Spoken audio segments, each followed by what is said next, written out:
The Mummy franchise, a cornerstone of horror and adventure cinema for nearly a century, is undergoing a dramatic transformation with its latest iteration. The first teaser trailer for Lee Cronin's The Mummy has arrived, immediately signaling a sharp departure from the lighter, action-oriented tones of previous entries. Instead of swashbuckling escapades filled with witty banter and elaborate set pieces, this version plunges headfirst into pure, unrelenting horror territory. Viewers are treated to a brief but intensely atmospheric glimpse that emphasizes dread, gore, and psychological unease over spectacle. At the heart of the story is a modern-day family shattered by tragedy.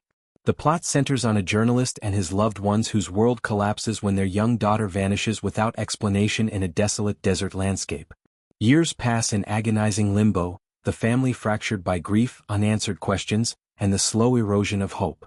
Then 8 long years later, the impossible happens. The girl reappears at their doorstep. What should be a miraculous, tearful reunion instantly twists into something far more sinister. The trailer masterfully builds tension around this return, posing the haunting question that lingers in every frame. What exactly came back? Is this truly their daughter, or has something ancient and malevolent taken her place? Lee Cronin, the director behind the critically acclaimed Evil Dead Rise, brings his signature style to this reimagining.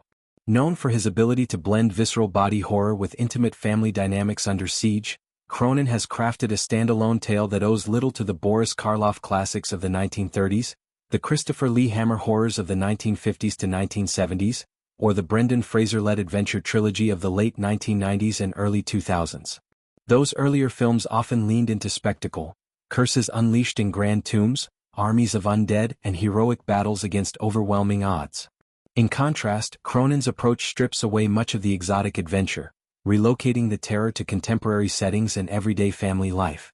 The supernatural element feels more insidious, creeping into the mundane rather than erupting in explosive set pieces. The trailer itself is a masterclass in restrained horror marketing.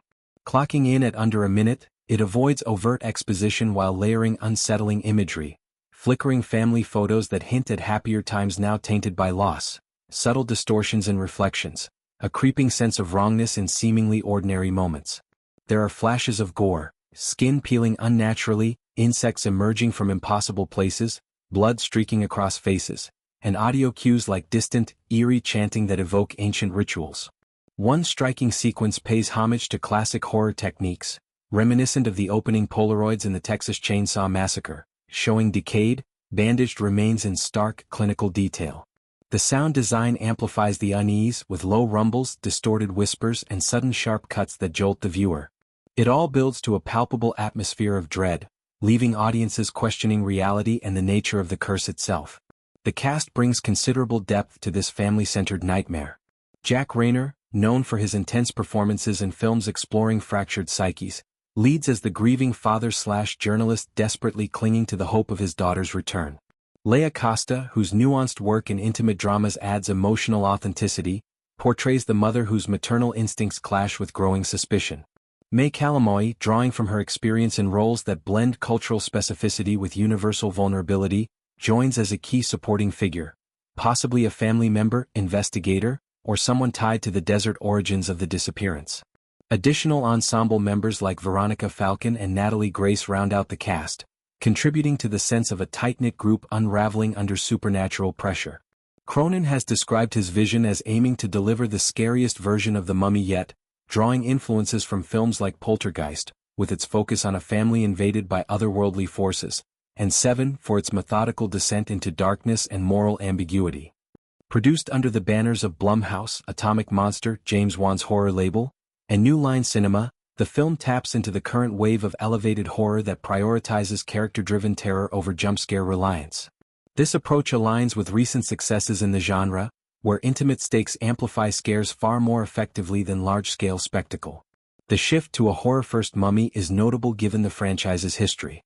The 1999 Brendan Fraser film revived the property as a crowd-pleasing blockbuster, blending Indiana Jones-style adventure with monster movie thrills. Its sequels expanded the scope, but the 2017 Tom Cruise reboot attempted a darker, universe-building tone that ultimately faltered. Cronin's take rejects both the comedic adventure and the failed dark universe experiment, instead returning to the monster's roots as a terrifying, curse-bearing entity. The emphasis on body horror, skin sloughing off, infestations, physical transformations, promises a visceral experience that could redefine how audiences perceive the mummy mythos. As the trailer teases without revealing too much, anticipation builds for the full reveal. The film positions itself as a bold evolution, one that honors the legacy while forging a new path through unrelenting fear. With its April 2026 theatrical release on the horizon, Lee Cronin's The Mummy appears poised to deliver a chilling, unforgettable return for one of horror's most enduring icons. Fans of psychological dread, family horror, and gory practical effects will find much to dissect in this reimagining, while newcomers may discover the franchise's potential for genuine terror rather than nostalgic fun.